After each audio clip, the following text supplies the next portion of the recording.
next chapter from the syllabus, that is coordination compound. It is chapter number 9 and which is for 3 to 4 marks for the examination. आपल्या सिलेबसमध्ये आतापर्यंत आपण जेवढी chapters पाहिलेत किंवा अजूनही पुढे जे काही चॅप्टर्स आहेत, या चॅप्टरचा आपल्या आधीच्या वर्षांमधली जे काही आपली सिलेबस होती सायन्समधली किंवा केमिस्ट्रीमधली त्याच्याशी रिलेटेड बरेचसे पार्ट होते. पण कोऑर्डिनेशन कंपाऊंड हे असं चॅप्टर आहे ज्याच्याबद्दल तुम्ही आतापर्यंत काही स्टडी केलेला नाही आहे. हां, यातल्या काही बेसिक गोष्टी तुम्हाला ऑलरेडी माहिती असतील, पण कोऑर्डिनेशन कंपाऊंड्स म्हणजे काय आणि याच्या आधीचा स्टडी आपण कधीही केलेला नाही आहे. जसं आपल्या प्रत्येक चॅप्टरमध्ये कॅन यू रिकॉलमध्ये काही प्रश्न विचारलेले असतात, तर यामध्ये मात्र तसले काही प्रश्न विचारण्याचा संबंध येत नाही, कारण आपल्या आत्तापर्यंतच्या सिलेबसमध्ये कोऑर्डिनेशन कंपाऊंड हे याआधी कधीच झालेलं नाही आहे. तर थोडा नवीन पार्ट आहे, मात्र फार कठीण नाही आहे. जे काही याच्यामध्ये स्ट्रक्चर्स दिलेले आहेत किंवा जे काही याच्यामध्ये फॉर्म्युलाज दिलेले आहेत ते पाहून घाबरून जाण्याची गरज नाही आहे. यांचे नॉमनक्लेचर, त्याचे रूल्स जर तुम्हाला एकदा समजले तर ते अतिशय सोपं आहे आणि नॉमनक्लेचरचे एक्झाम्पल आपण याआधी पण सॉल्व्ह केलेले आहेत. So first of all we will see the introduction part of this chapter. Coordination compound जो आहे, तर हे कोऑर्डिनेशन कंपाऊंड ज्या ब्रांचमध्ये आपण स्टडी करतो केमिस्ट्रीच्या, that branch of chemistry is called as coordination chemistry. So what is coordination chemistry? The coordination chemistry जी है, it is a branch of chemistry that deals with the study of coordination compound. आणि coordination compoundलाच आणखीन एक नाव दिलेलं आहे, that is coordination complexes. So coordination compound जे असतात यांचं स्टडी करण्यासाठी केमिस्ट्रीची एक स्पेशल ब्रांच आहे आणि त्या ब्रांचला म्हटलं जातं कोऑर्डिनेशन केमिस्ट्री. यामध्ये जे कोऑर्डिनेशन कंपाऊंड्स किंवा जे कोऑर्डिनेशन कॉम्प्लेक्सेस आहेत यांचा अभ्यास केला जातो. सो कोऑर्डिनेशन कंपाऊंड जे आहेत यांच्या स्ट्रक्चरमध्ये काही महत्त्वाच्या गोष्टी आहेत. फॉर एक्झाम्पल, जसं इथे जर तुम्ही पाहिलं तर कोऑर्डिनेशन कंपाऊंडचं एक एक्झाम्पल आपण घेतलेलं आहे. पहा इथे फॉर्म्युला दिलेला आहे हा, दॅट इज PT NH3 2 वेळा आणि क्लोरीन 2 वेळा. हा स्ट्रक्चरल फॉर्म्युला आहे. याला इथे शॉर्टमध्ये याप्रमाणे घेतलेलं आहे आपण. सो कोऑर्डिनेशन कंपाऊंड जो आहे हा आहे इथे PTNH3Cl2. याला कॉमन नेम आहे सिसप्लॅटिन. आता सिसप्लॅटिन हा जो कंपाऊंड आहे हा केमोथेरपीमध्ये वापरला जातो for the treatment of cancer. तर हा एक प्रकारचा कोऑर्डिनेशन कंपाऊंड आहे. आता याच्यामध्ये नेमकं काय आहे, याला कोऑर्डिनेशन कंपाऊंड असं का म्हणतात ते पाहूया आपण. तर हा जो कोऑर्डिनेशन कंपाऊंड आहे, it consist of a central metal atom. याचाच अर्थ की कोऑर्डिनेशन कंपाऊंडमध्ये दोन महत्त्वाच्या गोष्टी असतात. एक म्हणजे सेंट्रल मेटल ॲटम, याला CMA असं पण म्हणतात. हा पहिला महत्त्वाचा पॉईंट आहे. आणि दुसरा म्हणजे मेटल ॲटम ऑर आयन. आणि हा जो मेटल आयन असतो हा सराउंडेड असतो by atoms or molecules which are called as ligands. So या स्ट्रक्चरमध्ये सिसप्लॅटिनमध्ये प्लॅटिनम जो आहे हा CMA म्हणजे सेंट्रल मेटल ॲटम किंवा आयन आहे, आणि NH3/2 आणि Cl2 म्हणजे अमोनिया आणि क्लोरीन जे आहेत, these are the molecular species or the species which surrounds the central metal atom or the ion. म्हणजे कोऑर्डिनेशन कंपाऊंडमध्ये दोन महत्त्वाच्या गोष्टी आहे. एक म्हणजे central metal atom which is also called as CMA, and the another thing which is important is atoms or molecules which are also called as ligands. यांना ligands असं म्हटलं जातं. तो पॉईंट पुढे येणारच आहे आपला. So coordination compound consists of two main things, that is the central metal atom or ion, and the another thing is the atoms or molecules which surrounded the central metal atom which are called as ligands. तर इथे platinum जो आहे तो central metal item आहे आणि त्याला attach असणारे हे जे ग्रुप आहेत, दॅट इज 2 NH3 आणि 2 क्लोरीन आहेत, यांना आपण मॉलिक्युल्स किंवा ॲटम म्हणणार which are also called as ligands. So central metal atom किंवा आयन जो आहे त्याची डेफिनेशन आपण इथे पाहणार आहोत. सो सेंट्रल मेटल ॲटम किंवा आयन जो आहे, it is generally a electron deficient species. Central metal atom जे आहेत, आपण डी ब्लॉक आणि ए ब्लॉक एलिमेंट पुढे स्टडी करणार असतो, त्याच्यामध्ये हे जनरली जे ट्रान्झिशन एलिमेंट्स असतात त्यामधले जे मेटल्स आहेत ते सेंट्रल मेटल ॲटम म्हणून इथे आपण कन्सिडर करणार आहोत.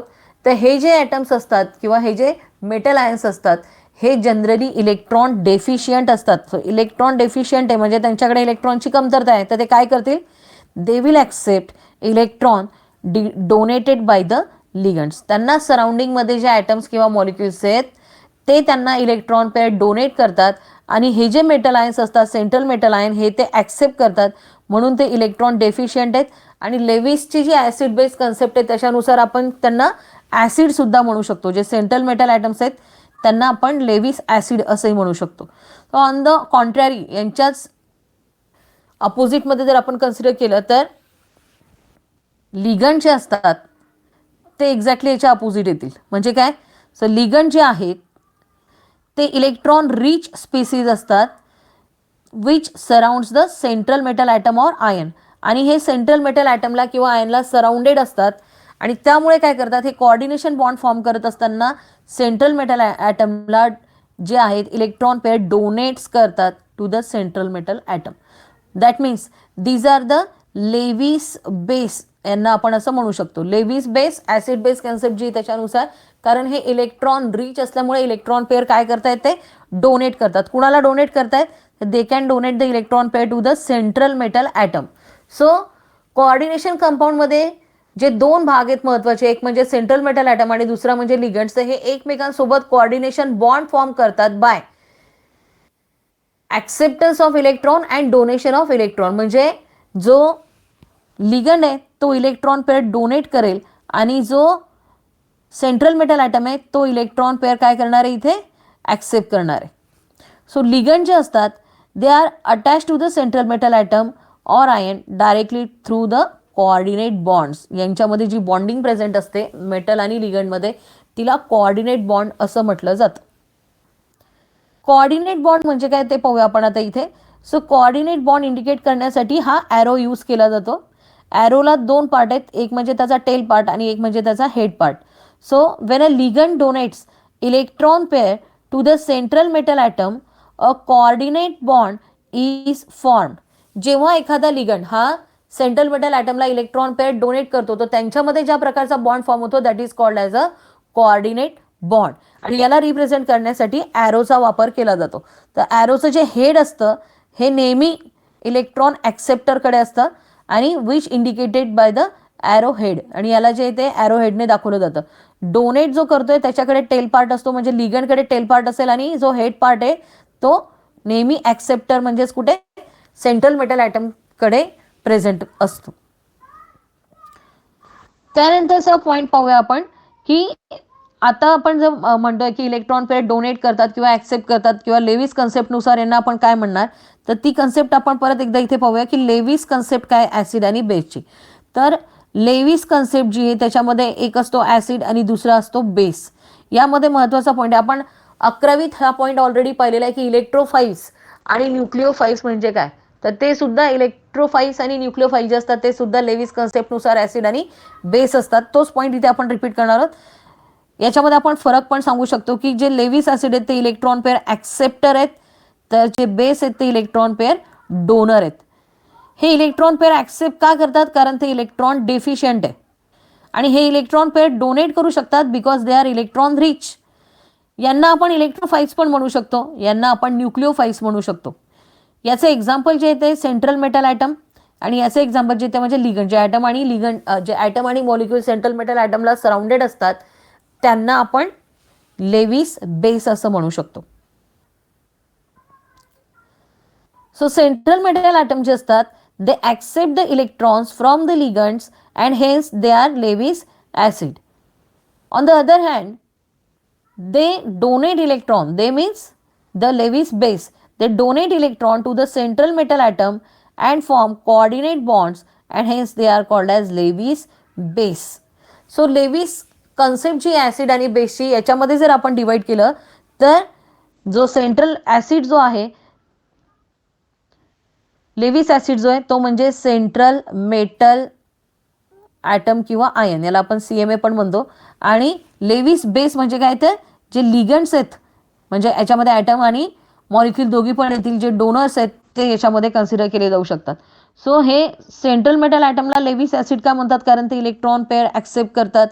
आणि का ॲक्सेप्ट करतात? कारण ते इलेक्ट्रॉन डेफिशियंट आहे, कमतरता आहे त्यांच्याकडे इलेक्ट्रॉनची, आणि म्हणून आपण त्यांना इलेक्ट्रोफाइल्स म्हणजे ज्यांना इलेक्ट्रॉनसाठी अफिनिटी आहे अशा स्पीशीज म्हणून कन्सिडर करतो. सो सेंट्रल मेटल ॲटम जे असतात कोऑर्डिनेशन कंपाऊंडमधले ते काय करतात? तर लिगंड्सने डोनेट केलेले इलेक्ट्रॉन पेअर जे असतात ते ॲक्सेप्ट करतात. On the other hand Lewis base जो आहे that is the ligands which surrounds the central metal atom or ion, they are rich in electron pair and hence they can donate the electron pair and hence they are also called as nucleophiles. So the ligand जे असतात ते electron pair donate करतात central metal ॲटमला आणि coordinate bond form करतात आणि म्हणून त्यांना आपण लेविस बेस असं म्हणतो. सो हे जे लिगंड्स असतात म्हणजे जे सेंट्रल मेटल ॲटमला सराउंडेड ॲटम किंवा मॉलिक्युल्स असतात त्यांचे टाईप्स आता आपल्याला पाहिजेत. सो जनरली याला जर आपण डिवाइड केलं किंवा याला क्लासिफाईड जर केलं तर depending upon number of electron donor atom, या लिगंडमध्ये जे ॲटम्स प्रेझेंट आहेत त्यांच्यामधले नेमके किती ॲटम इलेक्ट्रॉन पेअर डोनेट करू शकतात यानुसार हे जे लिगंड्स आहेत यांना आपण दोन टाईपमध्ये क्लासिफाईड करू शकतो. एक म्हणजे मोनोडेंटेड किंवा त्याला दुसरं नाव दिलेलं आहे युनिडेंटेड लिगंड, आणि दुसरा जो टाईप आहे दिस is polydentate ligand.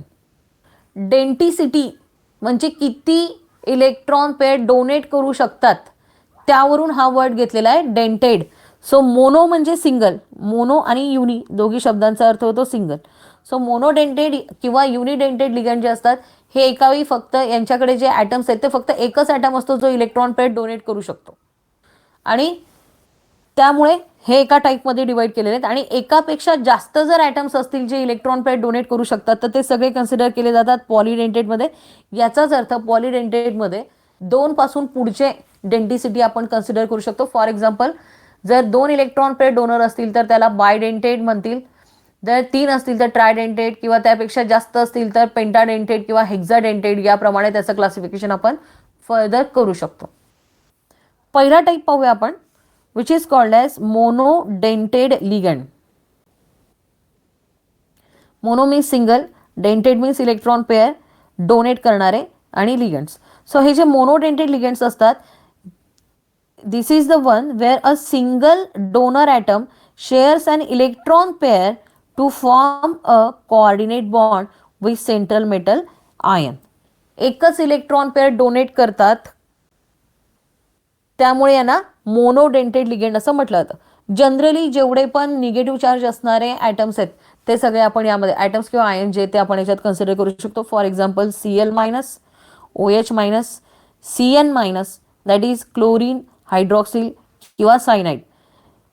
Therefore when they are attached to the metal they have electron pair on chlorine, oxygen and nitrogen which are the donor atoms, आणि त्यामुळे यांना मोनोडेंटेड लिगेंड्स असं म्हटलं जातं. पहा इथे दिसतं क्लोरीनवर निगेटिव्ह चार्ज आहे, हा तो इलेक्ट्रॉन पेअर डोनेट करेल. इथे ऑक्सिजनवर आहे, हा पण इलेक्ट्रॉन पेअर डोनेट करू शकतो. इथे नायट्रोजनवर आहे, हा पण इलेक्ट्रॉन पेअर डोनेट करू शकतो. तर यांच्याजवळ जे इलेक्ट्रॉन पेअर आहेत ते डोनेट करू शकतात. Hence they are monodentate ligands. Now we will see the next type which is called as polydentate. Poly म्हणजे पुष्कळ, एकापेक्षा जास्त जर समजा डेंटिसिटी असेल तर त्यांना पॉलीडेंटेड लिगंड्स म्हणतात. यांच्यामध्ये 2 किंवा त्यापेक्षा जास्त डोनर ॲटम जर असतील तर ते यात कन्सिडर केले जातात. यामध्ये पहिले एक्झाम्पल जे घेतले ते इथिलीन डायमाइनचे एक्झाम्पल आहे. याच्यामध्ये 2 नायट्रोजन एकाच वेळी इलेक्ट्रॉन पेअर डोनेट करू शकतात to the central metal atom or ion. Formula आहे इथिलीन डायमाइनचा 5 CH2CH2 NH2 NH2. हा इथला एक नायट्रोजन आणि हा नायट्रोजन असे त्याच्याकडे 2 इलेक्ट्रॉन पेअर डोनर्स आहेत, त्यामुळे याला बायडेंटेड लिगंड असं म्हटलं जातं. सो इथिलीन डायमाइन याला EN असं पण लिहितात, E आणि N ब्रॅकेटमध्ये. सो इथिलीन डायमाइन हा बायडेंटेड लिगंड आहे कारण एकाच वेळी तो 2 इलेक्ट्रॉन पेअर डोनेट करू शकतो. सिमिलरली ऑक्झॅलेट आयन हे एक्झाम्पल लक्षात ठेवायचे आहेत परीक्षेच्या दृष्टीने. C2O4 bracket raise to 2 minus हा सुद्धा एकावेळी 2 ऑक्सिजन ॲटम थ्रू जो आहे सेंट्रल मेटल ॲटम सोबत लिंक फॉर्म करतो किंवा कोऑर्डिनेट बॉन्ड फॉर्म करतो. याचाच अर्थ याच्याकडे सुद्धा हा एक ऑक्सिजन आणि हा एक ऑक्सिजन जो आहे ते 2 इलेक्ट्रॉन पेअर डोनर्स आहेत. म्हणजेच हा सुद्धा कशाचं एक्झाम्पल आहे, बायडेंटेड लिगंडचं. सो ऑक्झॅलेट आयनमध्ये सुद्धा 2 electron pair donor atom present असल्यामुळे त्याला बायडेंटेड लिगंड असं म्हटलं जातं. पुढचं एक्झाम्पल घेतलेलं आहे हेक्झाडेंटेड लिगंड. Hexa means 6.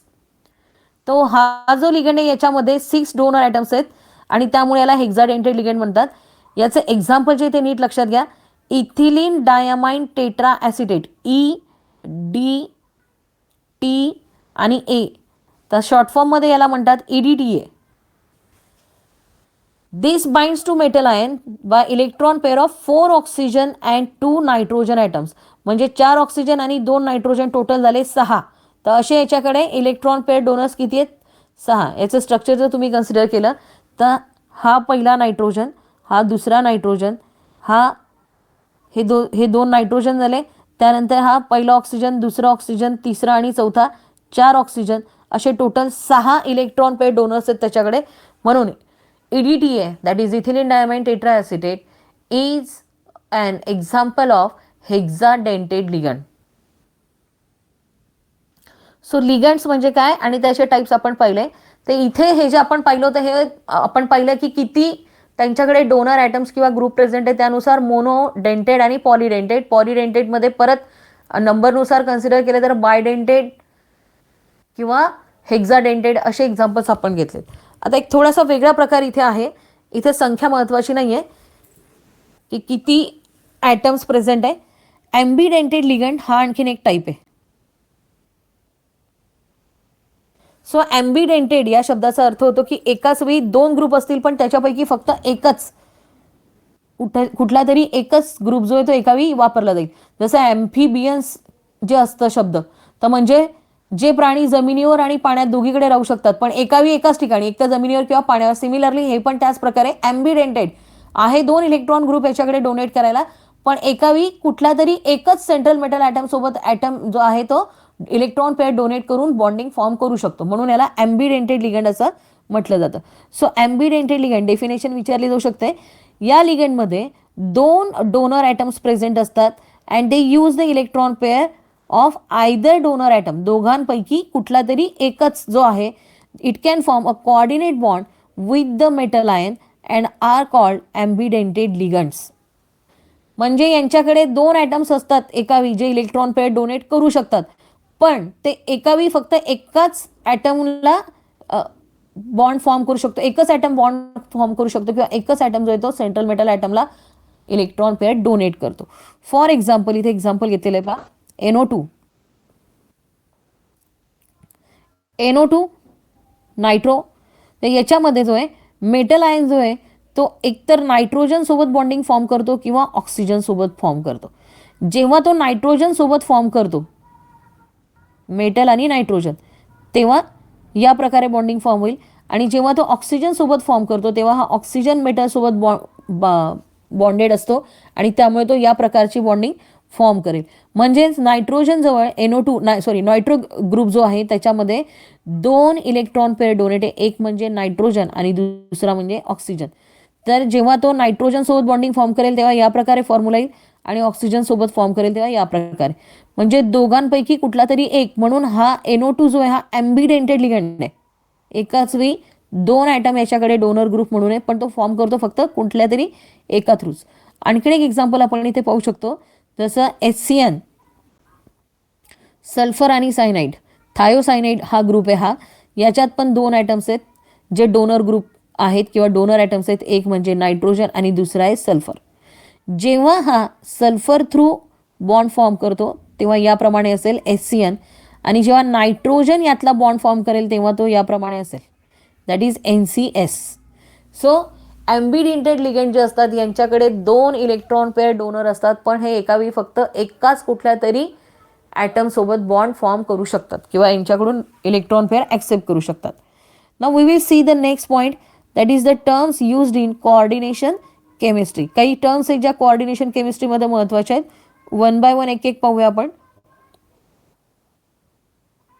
पहिली डेफिनेशन आहे coordination sphere. So coordination sphere म्हणजे काय? सेंट्रल मेटल ॲटम जो असतो आणि लिगंड जे असतात ते हे एकमेकांना लिंक्ड असतात आणि फॉर्म्युला जर तुम्ही कन्सिडर केला इथं तर ते एनक्लोज्ड असतात एका स्क्वेअर ब्रॅकेटमध्ये. जो आपण फॉर्म्युला लिहितो तो एका स्क्वेअर ब्रॅकेटमध्ये एनक्लोज असतो. So this square bracket is called coordination sphere. यालाच म्हटलं जातं कोऑर्डिनेशन स्पियर. म्हणजे याच्यामध्ये जे की आपण फॉर्म्युला लिहितो स्क्वेअर ब्रॅकेटमध्ये, this is the coordination sphere. When a coordination sphere carries a net charge, समजा आपण याच्यावर काही चार्ज दाखवला जसं -4, तर याला तेव्हा याला म्हटलं जातं कॉम्प्लेक्स आयन. म्हणजे याच्यावर जर चार्ज नसेल तर त्याला आपण सिंपल कोऑर्डिनेशन स्पियर म्हणू शकतो. पण जेव्हा आपण याच्यावर एखादा नेट चार्ज दाखवतो किंवा हा एखादा चार्ज कॅरी करतो तेव्हा त्यालाच कॉम्प्लेक्स आयन असं म्हटलं जातं. Wien ionizable groups are shown outside the bracket, they are called as counter ions. जसे इथे हा पहा K4 FeCN/6, तर हा झाला आपला कोऑर्डिनेशन स्पियर. हा झाला सेंट्रल मेटल ॲटम. हे झाले त्याला अटॅच असणारे लिगंड. आणि याच्या बाहेर जो आहे K4, हा K4 म्हणजे पोटॅशियम आयन जो आहे इथे, हा काय आहे इथे, हा असणार आहे काउंटर आयन. म्हणजे असा आयन जो कोऑर्डिनेशन स्पियरच्या बाहेर आहे त्याला काउंटर आयन असं म्हटलं जातं. So K4 FeCN/6 potassium फेरोसायनाइडचा formula आहे. हा नाव कसं आलं ते नंतर पाहू आपण. तर या कंपाऊंडमध्ये FeCN/6 जो आहे हा कोऑर्डिनेशन स्पियर आहे with the ionizable K+ ions as a counter ion. The compound ionizes as, जर समजा आपण या कंपाऊंडला पाण्यामध्ये मिक्स केलं किंवा याला आयनाइज केलं तर पोटॅशियम सेपरेट असेल आणि हा पूर्ण कोऑर्डिनेशन स्पियर जो आहे तो सेपरेट होईल. म्हणून यालाच म्हटलं जातं जो कोऑर्डिनेशन स्पियरच्या बाहेर आहे, ज्याची आयडेंटिटी कोऑर्डिनेशन स्पियरच्या बाहेर आहे, त्याला काउंटर आयन असं म्हटलं जातं.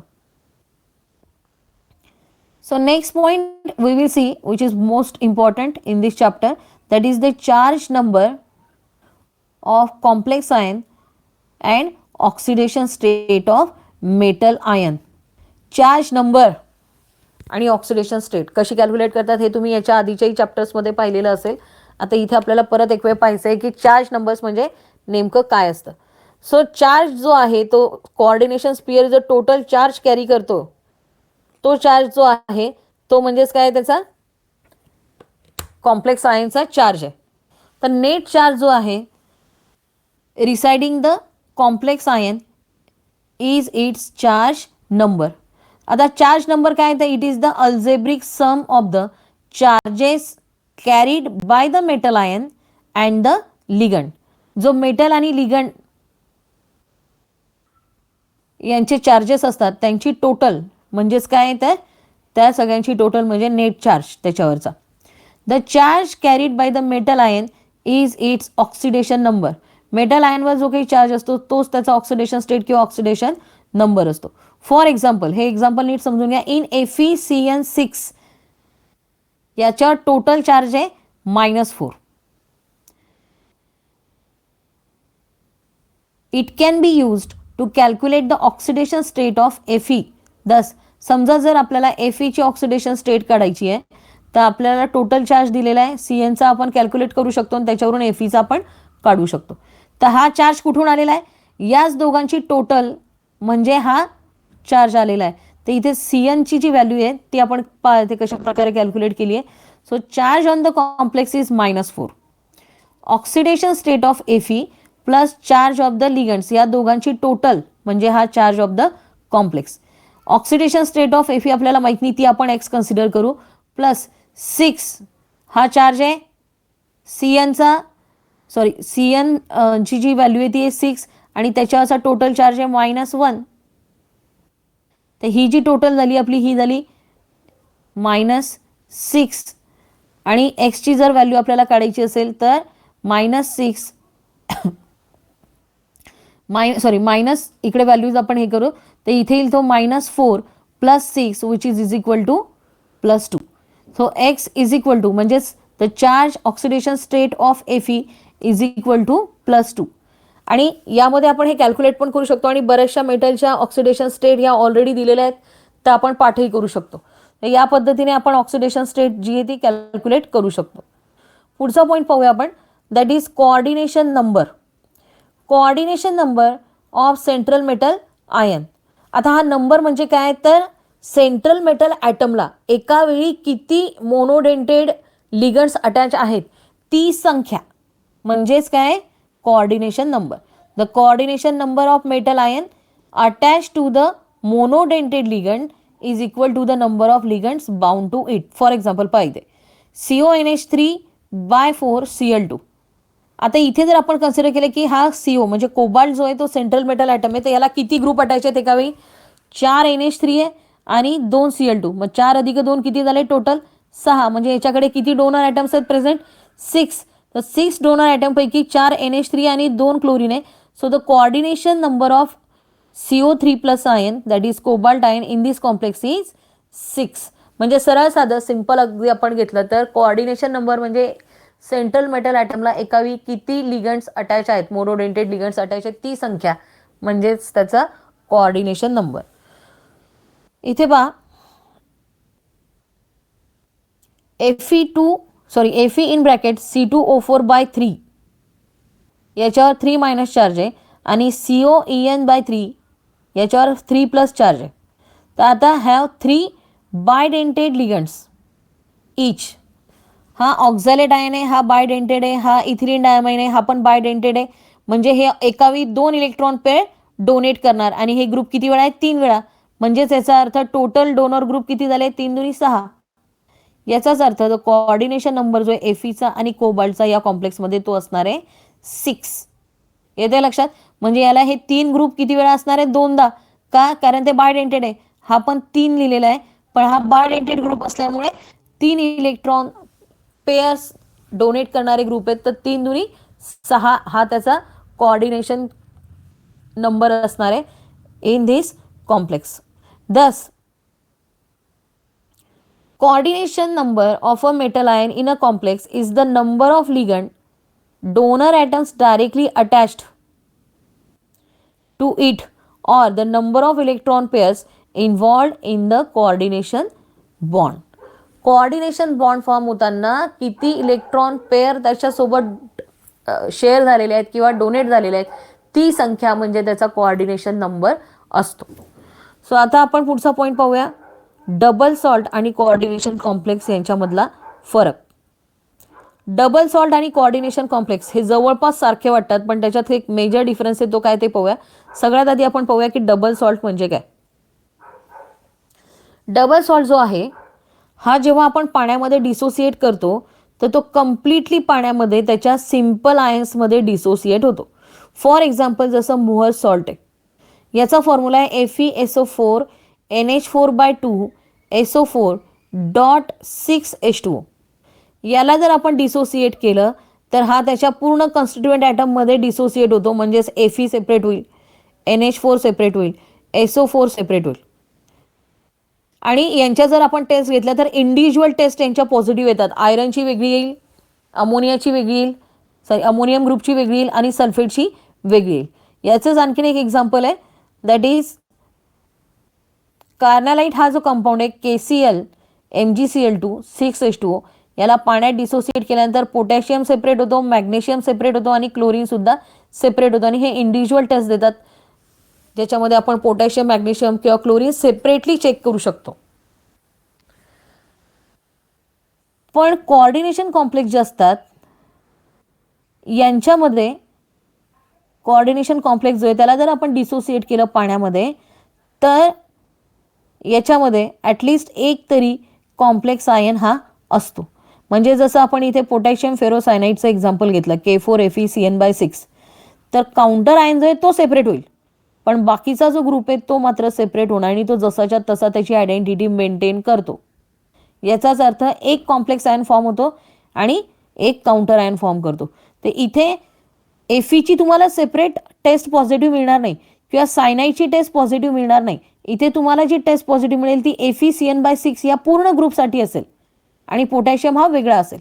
म्हणजेच कोऑर्डिनेशन कॉम्प्लेक्स जे असतात ते जेव्हा डिसोसिएट होतात तेव्हा ते त्याच्या कन्स्टिट्युएंट आयन्स किंवा जे काही त्याच्यामध्ये ॲटम प्रेझेंट आहेत त्यांच्या टेस्ट पॉझिटिव्ह देत नाही किंवा त्यांच्यामध्ये डिसोसिएट होत नाही, like the double salt.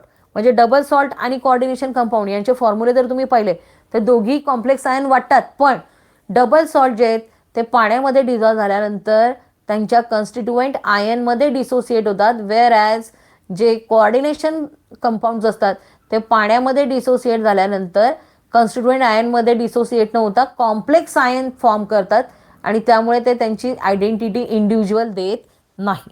So this is the major difference between double salt and coordination compound. So in the next period we will see Werner theory of coordination complexes आणि याचे पॉस्ट्युलेट्स काय किंवा याचे महत्त्वाचे पॉईंट्स काय ते आपण नेक्स्ट पिरियडला बघू. थँक्यू.